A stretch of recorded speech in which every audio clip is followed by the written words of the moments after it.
guide me if you'll be so kind. Staring out into space, asking God to hear my case. Trying to think of all things past. How long will my memory last? The purple angel, purple angel, purple angel, you're next to me. Well, hi, everyone, and welcome to Alzheimer's Speaks Radio. I am Lori LeBay, and I'm also the host and the founder of Alzheimer's Speaks. For those of you that are new to our show, I just want to give you a little background about who the heck are we. And basically at Alzheimer's Speaks, we're an advocacy-based company providing multiple platforms to shift our dementia care culture from crisis to comfort worldwide. And we believe that by joining forces and sharing knowledge and just having these everyday conversations about life with dementia, that we're going to be able to remove the stigmas attached to memory loss and help those living with the disease continue to live with purpose. At our core, Alzheimer's Speaks believes collaboratively is the only way we're going to win this battle against dementia. And I know it's working because of all of your likes and clicks and shares with your with all of your Twitter tribes, your Facebook friends, your LinkedIn colleagues, your Pinterest people out there. Every time you like or share, you're pushing our information out into the world. And, you know, that just helps people grab it when they're ready, because so many of us have people in our influential circles that we don't even know are dealing with this. This is kind of an embarrassing disease for many. They don't really talk about it. And so by pushing it out, you're just making it a little easier conversation piece and a little easier to grab. So I encourage you to continue doing that. You guys were the ones that got us named the #1 influencer online for Alzheimer's, according to ShareCare and Dr. Oz. And again, you did that by just taking those couple seconds, liking and pushing information out to those in need. So again, I thank you from the bottom of my heart. I also want to let you know that if you're interested in being on the show, just reach out to me. You can email me at Lori, Lori, at alzheimersspeaks.com, or you can go to our website, alzheimersspeaks.com. And up on top, there's a big button that says contact, and just click on that. You can send me an email or call me directly. We like to hear everyone's voice. So you might be diagnosed with dementia. Maybe you're caring for a loved one or a friend. Maybe you're a professional. You might have written a book, doing some research, have a video or a movie, a song. We want to hear from everybody. It takes all of us to make change. And it's really been a fun job for me to be able to connect people all around the world and just incite some passion and hear how people are applying what they've learned through their own journey to help others is really quite empowering. So thank you all for joining us. Before I introduce our guest, I do just want to give a shout out on a couple of things. One is for FreshBooks, which you can get a free 30-day trial if you need an invoicing campaign and some tracking system for your finances. Go to www.gofreshbooks.com/alive. That's gofreshbooks.com/alive, and you can test them out for 30 days free. You can also go to audibletrial.com/social and get a free Audible book there. Again, that's audibletrial.com/social and check them out. Let me go ahead and introduce our guest here. We'll get our show on the road here. We are really lucky to have Kathryn Harrison with us, and Kathryn is a Canadian author and illustrator, and she is a business professional that turned artist. She has an MBA, and she's worked over 10 years in marketing, and she also has a fine art diploma from the Toronto School of Art. And she was personally stirred by her experience with her own mother's dementia, and she has written and illustrated and published a book called Weeds in Nana's Garden. So welcome, Kathryn. Thank you. Well, go ahead. I'm just thrilled to be here. Well, good. We're excited to have you, and I appreciate you sending me a copy of the book. That's always fun to be able to get my hands on, and then I always give those out either when I'm speaking or to our Memory Cafe group, because they always have grandkids that are dealing with this issue themselves. So this is a great little story. It's very heartfelt and filled with love. And, your illustrations are very fun, and you can just see the kind of love pour out of them. Can you tell our audience what drove you to create Weeds in Nana's Garden? What was your reason behind doing this book? Thank you, and thank you for talking about my book, about the illustrations, and I'll get into that. But yeah, what was behind it was when my mom was diagnosed with dementia several years ago. I actually had really small children. I had a new infant and a 2-year-old daughter. And I quickly learned that having my kids around and having a mother with dementia at the same time was a relationship that actually added a lot of value. My kids and my mom together helped each other, and I found that they helped me too. My kids helped me. They were so accepting, and they didn't judge what was going on with my mom. There was so much focus from my children on what was happening in the present time, and there wasn't a focus on what's changing and what's different. So I found that having kids around really made my experience better. And it was difficult sometimes to get them to stay involved. And so I was driven, while I was going through the experience, to think of ways to get the kids to feel more comfortable and get more involved in it. Yeah, and that can really be tricky to do, because there's so much discomfort on an adult level, let alone, with our kids, in this process. I find it interesting, though, how much kids are able to teach us as adults in terms of disease and stereotypes, so as well. Have you found that to be true as well?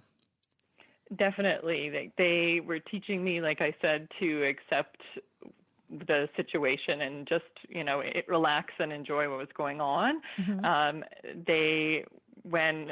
I think of this experience when we were decorating Christmas trees, and my mom, who traditionally would have been, like a home magazine kind of mom in terms of how perfect the house would look, started to throw the decorations on the tree, willy-nilly, and it was like this crazy moment for me to see my mother doing that.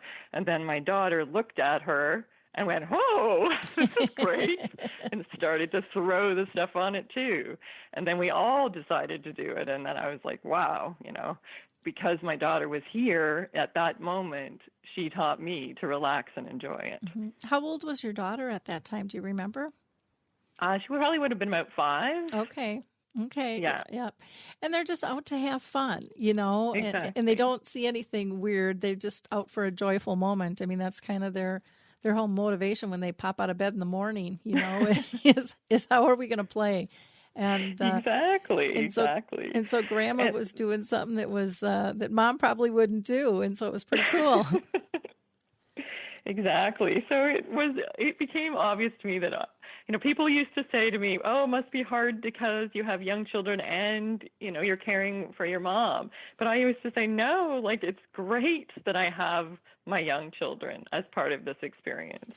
And they, as my mom progressed in the disease, they would be, when we were finally in a nursing home, they would be, how do we work this mechanical bed, and having fun with the mechanical bed, and let's go color with some of the other residents, and let's run down the hall and dance and sing, and all those things that made the experience so much better was because of having them by my side.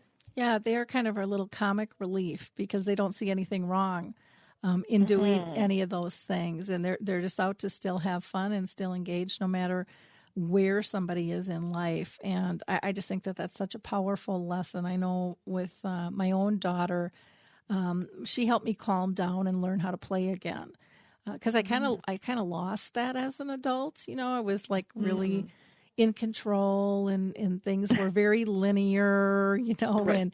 and B comes after A, and everything had an order to it. And between my daughter and my mom, I found out, oh, that's so not true. It was like getting out the Legos again and just creating something different, and it didn't have to be perfect. It was just it was kind of like art. What your eye sees is okay. And Right. Instead of this strict, conforming mold that I kind of put my life into, that I didn't even know had happened until things changed with my mom and with my daughter, kind of highlighting things. It was really quite a great gift to be able to have happen. Right. And I would agree with you too. I think that you learn from your kids that there's some things that you can do differently and enjoy your life a lot more if you just relax. Yep, exactly. Why did you decide to kind of set your story up in the garden? Was there something really personal with that? Is that something that your mom just totally loved in her past, or what drew you to the garden? Well, again, it was my daughter that had the insight. I have to claim her insight. We spent a lot of time in my mom's garden. As my mom was ill, we spent a lot of time sitting in the garden with her, walking through the garden. And it was my daughter that when we were walking through the garden, she said to me, "Mom, the disease, there's all, and the garden was starting to get more disarrayed. My dad was never really into the gardening, so the garden was very metaphorically getting more overgrown as my mom's disease progressed." And my daughter said, "Mommy, there's so much more weeds in the garden." And I said, "Yes." And she said, "It's kind of like the disease in Nana's brain. The weeds are hiding the flowers, like the disease is hiding Nana." And it was because of that statement that I went, wow, you're right. Yeah. That totally makes sense. And I'd already thought about making a children's book to help children, to bring children into this experience. And when I heard my daughter say that, all of a sudden the idea for the book gelled. And it was a very visual way of representing the disease in a way that children could relate to, and it afforded me the opportunity to draw illustrations that would be nice and interesting for children to look at. So that's really what brought me into the garden. Oh, very neat. Now, I would imagine you probably had some help with the book in terms of creating this, and I know your daughter definitely helped in terms of the vision of kind of the setting. Did she help in other ways, and did you have others as well?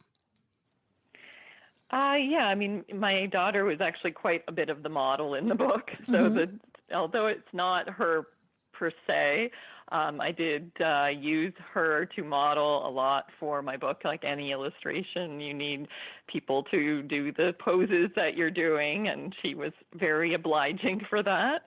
And I also had friends that were really supportive and always looking to do anything they could help. I also had two really interesting experiences where I brought the book early on into a bunch of two classrooms full of grade 4 kids. So they would be 9-year-olds. Okay. And I presented the story, I showed sketches, and talked to the kids about dementia and Alzheimer's and talked to them about the story. And that was extremely eye-opening for me. There was kids that knew absolutely nothing about this illness, and there was kids that were right in it and knew all about it. And their questions are what I actually caused me to build the question and answers that's in the back of the book, because they asked so many great questions. And it was really them that inspired me to include things like the fairies that are in the book, and there's a cat in the book that is throughout the book for the kids to find, because they all felt like I had the ideas of including it, and when I spoke to them, they were all very enthusiastic about that. So just having them contribute was really great. And you know what their most relevant question that they all wanted, they kept asking over and over again, was what can we do to help? And that was really cool, that was what they wanted to know the most. Oh, wow. Did any of them come up with ideas themselves in terms of what they might be able to do to help somebody with dementia? Yeah, they were a lot about helping their parents. That was kind of their big thing that they decided they could do more than anything. Mm-hmm. So if somebody was, and I guess another thing was there was a young boy that recognized that there was somebody in his neighborhood that might have dementia, and he sort of just made that connection, and I'm not sure of the result, except that he seemed like he would now be more comfortable with what was going on. Oh, that's interesting. And I think it's also interesting that the kids wanted to help their folks, which to me says they see and feel what's going on in the family dynamics, but so many times we don't tell the kids, we don't include the kids, but they're right. sensing it all along and they want to help. And so it's really important for us to include them. Because there's so much that they can offer. Like you said, I mean, they just make you look at things in a new fashion, one that we don't always see clearly as adults because we're too busy taking everything so dang seriously. And so if we open that door a little wider, I think they just come up with some creative things. We just had a young lady on who is 9 who has started a blog, and it's called Kid Caregivers. And she's just kind of out to change the world. And, Haley is, Haley Richmond is just a little powerhouse. And she's actually the assistant director to Max Wallach, who does Puzzles to Remember. And she delivers puzzles to people in nursing homes and memory care, and then we'll play with them and put puzzles together and, do songs and different things. And she's starting to bring some of her friends into that environment to kind of teach and mentor them how to interact, which is pretty cool. So very cool. So yeah, I mean, they can play. They have so much part, and they, I always talk about how my children were part of our caregiving team. They were just as important as me when we were going to visit my mom, that they were in the home, that they would put on the music and they would pick out where we're going to take her to that day, and that they were just part of it, and they were an important part of it. Yep. And I think they got confident, too, from that role. Like, I see my daughter now, and I see that she's very sympathetic to other people and their illnesses, and I think that it breeds this empathy in children by having them involved. So, which is so needed in this world today, too. We just don't have, we've kind of lost that compassion and empathy for other people's situations. And so I think the book, really can help people along in that process, for sure. And I liked the way that, with the cat and with the fairies, it's kind of like a Where's Waldo book. They can look at the illustrations and then have to, still stay engaged. And what do they see, in each page? Is there a fairy that's popping up? And, what might be their thoughts as they're looking on with the cat, with the little girl and her Nana. It's just kind of a fun way to see them celebrate. And even the fairies here, you've got the fairies are having a party, I tell Nana, to celebrate the flowers, and they're just dancing around, and the flowers are gorgeous, and everybody's just happy, and I just think it's a nice way that you've woven that into the book to make sure interest is held. And I love the questions at the end to help give them some direction and just to be able to have a conversation, about the book and about the disease as a whole. So that's great. Go ahead. And the other thing that the children were interested about with the fairies, which I was very happy that they saw that they all, because they're 9, so they were, they're still in that world of imagination, and they all understood that the fact that the granddaughter and the Nana share this fairy belief is like this sort of secret bond that they have. That they sort of are, imagining together. And the children all felt that that was really important to keep too, that they have this intimacy, this sort of magical thing that they share together.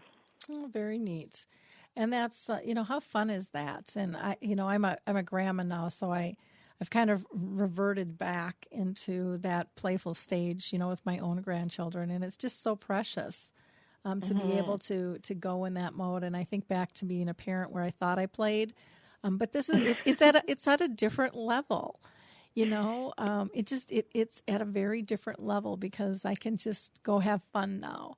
I don't have to be as responsible as right. when I was mom, playing that role. And so it just feels to me like it's a deeper connection. And that's kind of what I get out of the book, is this depth of connection. That I think is missing so much in society these days. Great. I'm really glad that you can feel that in the book. Yeah, very cool. Can you tell our audience what makes your book kind of the right choice for families who are dealing with Alzheimer's or dementia? What do you think makes yours a little bit different than others? Let me start by saying in the last 5 years, there has been so many incredible new books that have come out about this topic. When I started this book about 5 years ago, there were very few books about it. But as you know, the awareness and the need for information and understanding of dementia and Alzheimer's is growing. And as a result, there's a huge increase in the number of children's books out there. And I actually just did an article for Alzheimer's.net and discovered there's at least 15 new books in the last 2 years that have been created. So that's great that there's lots of choice. And I think it's helpful for a child to have different books about it, right, depending on the child, and allows them to see a big, broad view of it in different ways and different experiences, with whether it's a grandfather or a grandmother or, an aunt or a friend or what have you. So, yeah, I'm really excited to see all those other books out there. You kind of mentioned already one of the things I was trying to do with my book is to get it very visually interesting for children. Because it is a bit of a heavier topic, I was focused on creating a book that the kids are excited to sit down and read with mom and dad or whoever, because of the visuals, because it's kind of fun to find the fairies and the cat to look at the garden. But there's this other metaphor that talks about the disease but also lends interest for a child to be engaged in. I also made the book really minimal number of words because I have the questions and answers at the back. The story itself is quite minimal in words, so it's an easy read, even though it does cover quite a bit. And I also really focused on making sure that I went through most of the stages of dementia. I mean, everyone's experience is different, and my mom had frontal temporal dementia, so her disease progressed very rapidly, actually more rapidly than this book does. But I really wanted to show sort of from the beginning all the way to needing a wheelchair and being physically changed, so that children would be able to see the whole progression, and not in a scary way, but in a way just to inform them about what's going on and what might happen and how it might change going forward. Yeah, when you're able to share that, it takes some of that scariness out. Again, I remember when my daughter was in kindergarten, and I remember the teacher coming up to me and going, "Oh, your daughter is so good with so-and-so who's handicapped." And, there was another one that had a developmental disability, and she's like, "Oh, and I'm like, you don't get this, do you? She doesn't see those things. She just sees a person." you know? Right. So it's very interesting what we learn and what we're taught about how things should be. And young kids don't see those things as obstacles. They just see them Right. as different and they accept them, and then they move on and go, okay, well, how can we still play, you know? Right. What can we do now? Yeah. And it's just, I think it's something that us as adults need to learn, seriously learn much better how to do that in our kind of big girl panties, you know, world that we live in. Because I just look at the world as a whole and how dysfunctional we've become because we think this is right and this is wrong, and there's so much, not even gray, but so many different colors in between. You know, and that's what the kids see is they don't see it black or white. They don't see it gray. They just see this opportunity for colors and change and engagement and just joy. You know, it's real simple in their world. They just want to have fun, you know. Oh, yeah. And Yeah. and we kind of put the skids on that a lot of times. You know. My son used to love playing with my mom's wheelchair, both when she was in it and when she wasn't in it. But when she was in it, it was always like, I was always a little bit like, oh, can I let him be so free with her in the wheelchair? Yeah. Very fun. But, yeah. And I mean, how cool is that, you know? To not see it as a disability. They look at it as, you know, just another opportunity to try something new, you know. And the wheelchair is a great example. It's like, okay, you know, you get out of it and let me sit in it now, and you push me around. Exactly. I get a turn. I want to be in that. Yeah. The outlook is very, very different from the norm. Now, I see that, you know, on your book at the bottom, it says your purchase supports the Alzheimer's Society of Canada. Can I ask why you decided to coordinate with them in this book? And I just think people are always interested in things like that. Sure. Yeah. Well, when our family was managing my mom's disease, the Alzheimer's Society of Canada was the organization that had the support that we needed, that we didn't know where else to go. They offered support groups and counselors, and they had people for us to go to. And as you probably are well aware of, so many of us take forever before we ask for help in this disease until you're really struggling, and you feel like you don't know what to do. When I called the Alzheimer's Society of Canada and had my first session with a counselor there, I was like, oh my goodness, wow, you guys know what you're doing and you know how to help us. And all of a sudden everything got a lot easier. Support about, you know, the services we should be looking at, and just even the knowledge about how you're feeling, and they knew how I was feeling. And so they really helped us, that organization.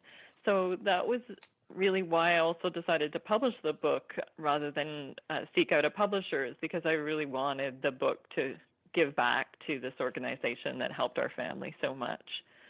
And the perfect way to do that was to do this donation for all the purchases of this book. So it allows me to not only share the knowledge, but also share the wealth, so to speak. Well, that's wonderful. I think that's a great way to be able to give back and to raise awareness and things. So, kudos to the Alzheimer's Society of Canada for supporting families the way that they do and encouraging them to move forward and use their journey and leverage it to help others, like you've done with your book here. And they did a lot of actually help with my book as well. They were my editors, and they, especially with the questions and answers, I had a team of the counselors from the society make sure that they the answers were as accurate as they could be with all the knowledge and that they had. So I was really grateful for them to help me with that too. Yeah. Well, that's one of the nice things too with your answers to questions, for the kids is, you've broken things down into kind of a nutshell so that they can comprehend these things and not get too overwhelmed from what is dementia and what is Alzheimer's to who gets it and why do you get it and how do you know if you have it and, are there medicines to help? You've got how come you forget things? That's just a real common question I can see kids asking, or why do you behave differently? Why does your body have trouble moving? And what can I do to help somebody that has dementia? And like you said, you've summed these up just really nicely, and just kind of the common things that younger children would probably want to know and be inquisitive about. So I think that again is wonderful. Now, are these in libraries and things? Is your book out there, or is that something that our audience can help with in terms of letting their local libraries know that this would be a good book to place in their libraries? Oh, definitely. Right now, the book is in some local libraries, local to where I am in Canada, but I would love to get the book available in more libraries. And as an independent publisher, libraries have limited time and resources, so they rely on known publishers to source their books. So it's been kind of a one at a time situation for me to get into libraries where I meet and show them the book. But if there's some of your listeners out there that are interested in the book and they ask their library, then the library might decide to carry it, and they can get it through my distributor in Grimspark, and all libraries have access to get it from them. So that would be fantastic. I'm also looking to get into elementary schools and have been not only speaking with local libraries, public libraries, but the libraries of the elementary schools in my area, and some teachers as well who believe very strongly that this book is something they want to add to their classroom. So, and I'm really excited about that because they believe that it's not just for sharing for kids that have someone with dementia in their family, but it's a book that they can share to every child out there because it's something that will help them even if they're not directly affected by it. Okay. Help build an awareness. Yeah. Wonderful. I know in Roseville, Minnesota, I'm on a committee there that is a kind of a grassroots dementia-friendly group, and the library there has some funds specifically for this topic, and with the big dementia-friendly movement, basically throughout the world, now it looks like, more books are going to be categorized for this topic, which before it was like, where do I put this? Is this a self-help? Is this medical? Is this health? Is this, what is this? Right. And, they're looking, I think, more closely at Alzheimer's and dementia and caregiving as a whole, which is great to see. And it'll make it easier for authors going forward as well with that. Now, to purchase the book, can they get that off your website, or is it best to go to like Amazon, or what's the best mode? They can go to my website, the website for the book, weedsinnanasgarden.com. And from the website, you have the option of buying a hardcover book directly from the site, or there's also links to buy a softcover version from all the major online distributors like Amazon and Barnes & Noble, Amazon US.com and .ca, and Amazon UK as well. Okay. So, it depends on and the hardcover right now is being a direct sale, as well as I'm selling the hardcovers at some of the local retailers to me. And opening up, I just actually got an email from a Singapore retailer and one from a UK retailer to stock the hardcover version of the book as well. Oh, wonderful. Well, that's very exciting. Very great. Exciting. Is there anything else that you'd like to share with our audience regarding your book, Weeds in Nana's Garden? One thing actually that I think has been really cool and unexpectedly so is how much doing this book has enabled me to build new relationships with people that are currently having a dementia family member. and sharing and going beyond the book. So because I sometimes getting people directly emailing me, and I have a big Instagram group of people that I'm connected with, and it's just been such an unexpected bonus to meet these people from all over the world and hear about their story and my sharing my story and all of us helping each other through this disease. So that's something I never expected, and I just wanted to share how wonderful it is. And I'm happy to open my heart and open my communication to anybody that is interested in that. It's something that I have really been enjoying. And yeah, wonderful. Now I have people all over the world that we can share our experiences and our knowledge and our laughter together. So, yeah. What a nice gift. What a nice gift to give people. One last question I wanted to ask. What did your family think about you doing this book? Because I know sometimes families are, I'm not so sure we should be sharing, our personal story here. And other times they just really embrace it. How did your family deal with the book? There was no concern about, they were very much embracing it, really happy that I was doing it, excited that my story and that my mom's story was going to be shared to the world and helping others. As we all feel about this disease, my mom's journey on this world was cut really short, and the opportunity to give her legacy something by having this book and sharing her garden, because the book and the illustrations were based on her garden, was a gift that she gave us to give to the world. So just everyone's just been really supportive and happy that I've made this book. Wonderful. Well, that is great to hear. Well, I thank you so much for your time today and for sharing with us about your book that you wrote, Weeds in Nana's Garden. Do you have any plans for any other books regarding dementia at all, or? I think my next plan is to look at getting this in different languages. That's what I would really love to do next, and offer the book to other in Spanish and French, and that's kind of my first goal at the present. Okay, yeah. Wonderful. Yeah. Well, thank you so much, Kathryn. It's just been a pleasure to talk with you about, again, your book, Weeds in Nana's Garden, and you can go to the book's website, again, weedsinnanasgarden.com. And go ahead and purchase that book, and please do share that with friends and family and colleagues as well. And if you purchase the book and want to pass it on to a library or an elementary school, that would be wonderful as well. Yes, thank you so much again for having me. I'm so thrilled to be able to share about my book, and so happy to be part of such a valuable program that you run. Oh, great. Amazing. Well, thank you. Thank you.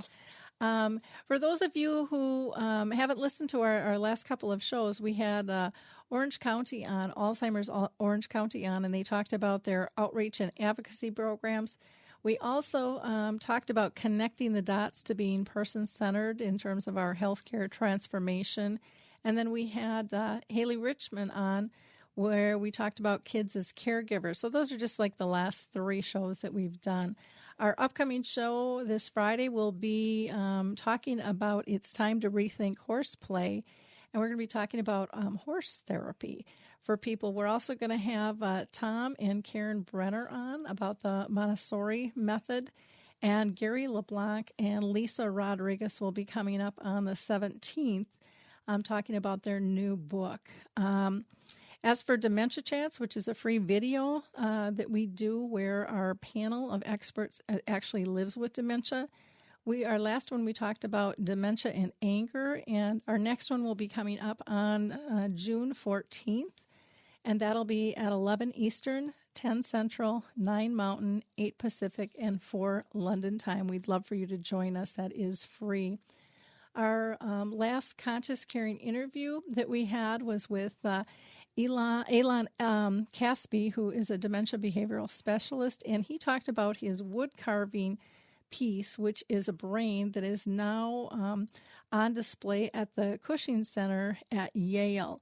And we had just a really interesting conversation about the process and about some of his beliefs regarding dementia. Our next interview will be with Claire Webster from Canada, who has some exciting and helpful services for those dealing with dementia. So we'll be putting that up on the blog and the website as soon as that is done. In the meantime, you may also want to read a couple of blog posts, both done by people living with dementia. One is called Include Us, and that was written, we posted that on May 27th, and that's by Michael Ellenbogen, who is a very renowned, outspoken person living with dementia. And on May 23rd, Brian LeBlanc, also living with dementia, wrote a piece entitled I Hate You, which was extremely powerful.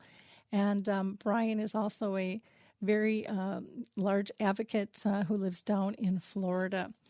Last, I just want to give a shout out to the Caregiver Alert Center, who is wonderful at disseminating information that can be life-saving if somebody wanders off. You might want to check them out. You can just go to alzheimersspeaks.com and you will see a banner on our homepage for them. You can get a discounted price. It's only $15 a year, and with a discounted price, it's even less than that.